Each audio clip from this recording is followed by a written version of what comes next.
हाय friends, जय Jagannath. Welcome back to the channel. आज video रे आम सिटी एग्जाम रो डिटेल नोटिफिकेशन को डिस्कशन करिबा।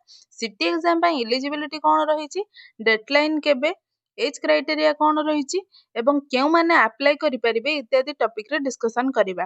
वीडियो टी को स्टार्ट करबा पूर्व चैनल टी को सब्सक्राइब कर दियंतु और बेल आइकन को मध्य प्रेस कर दियंतु, जहा द्वारा हम नुआ नुआ वीडियो रे नोटिफिकेशन आपण माने सर्वप्रथम पाई परिबे। आपण माने जदि सिटी एग्जाम पई सीरियसली प्रिपरेशन करबा को चाहुचंती तेबे हमर एही चैनल टी आपण माने पई बहुत उपयोगी हेबो, काहेकि ना हमें सिटी एग्जाम पई complete dedicated MCQ question consistently provide करूछु। आ डिस्क्रिप्शन रे आपण सिटी एग्जाम पई बेस्ट एंट्रेंस गाइड मध्य बाय करि परिबे। सो डेरी न करी लेट्स स्टार्ट द वीडियो। प्रथम आम देखा ये जो सिटी एंट्रेंस टी हेबो यह 2 ईयर कोर्स अटे 2025 टू 2027 जाए।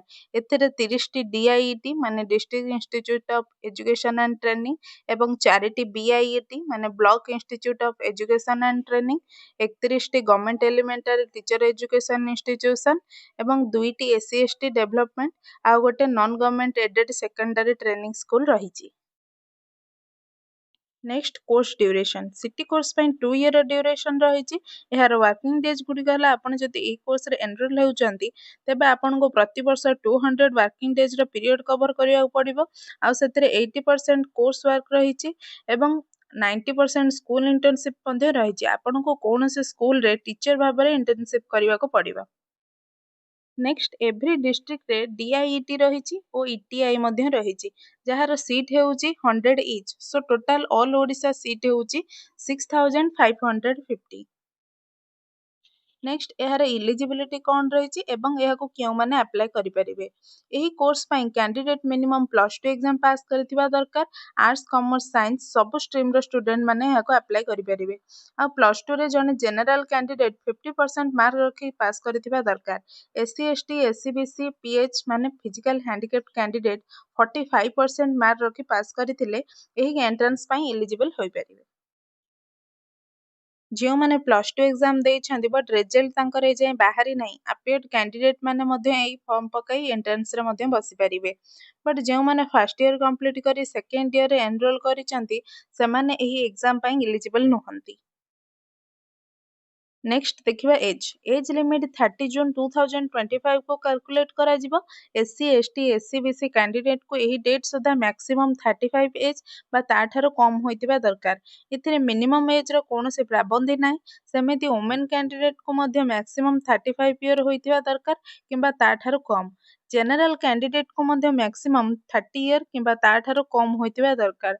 आ पीएच माने फिजिकली हैंडिकैप्ड कैंडिडेट 40 ईयर मध्य होइतिले एही कोर्स पई एलिजिबल होई परिबे। नेक्स्ट रेसिडेंट सर्टिफिकेट एही एग्जाम पई रेसिडेंट सर्टिफिकेट दरकार, जहा के 30 जून 2020 पर होइतिबा दरकार और यह तहसीलदार एवं एडिशनल तहसीलदार ठारू इश्यू होइतिबा दरकार।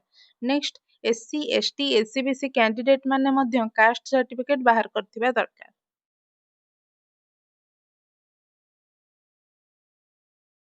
नेक्स्ट पीएच माने फिजिकल हैंडिकैप्ड कैंडिडेट माने डिजेबिलिटी सर्टिफिकेट एवं कार्ड बाहर करथिबा दरकार। आ जे मानकर स्क्राइब रो आवश्यकता रही से माने फॉर्म भरला समय मेंशन करबा उचित।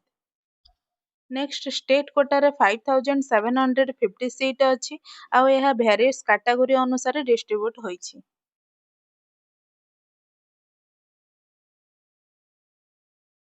नेक्स्ट देखिबा यार सिलेबस कौन रही। यह कंप्यूटर बेस्ड एग्जाम हम।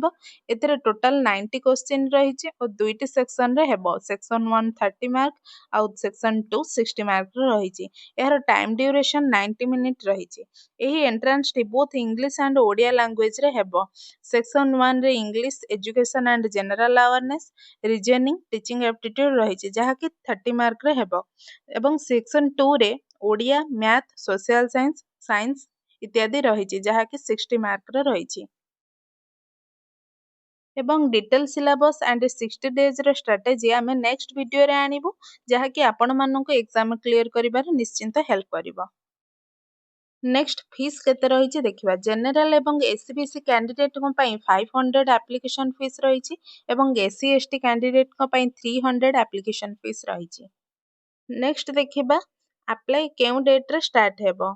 ଆପ୍ଲାଏର ଷ୍ଟାର୍ଟ ଡେଟ୍ ହେଉଛି 12 ଜୁନ୍ 2025 ରେ 2:30 ପରଠୁ ଷ୍ଟାର୍ଟ ହୋଇଯିବ ଏବଂ ଆପ୍ଲାଏର ଲାଷ୍ଟ ଡେଟ୍ ହେଉଛି 9 ଜୁଲାଇ 2025।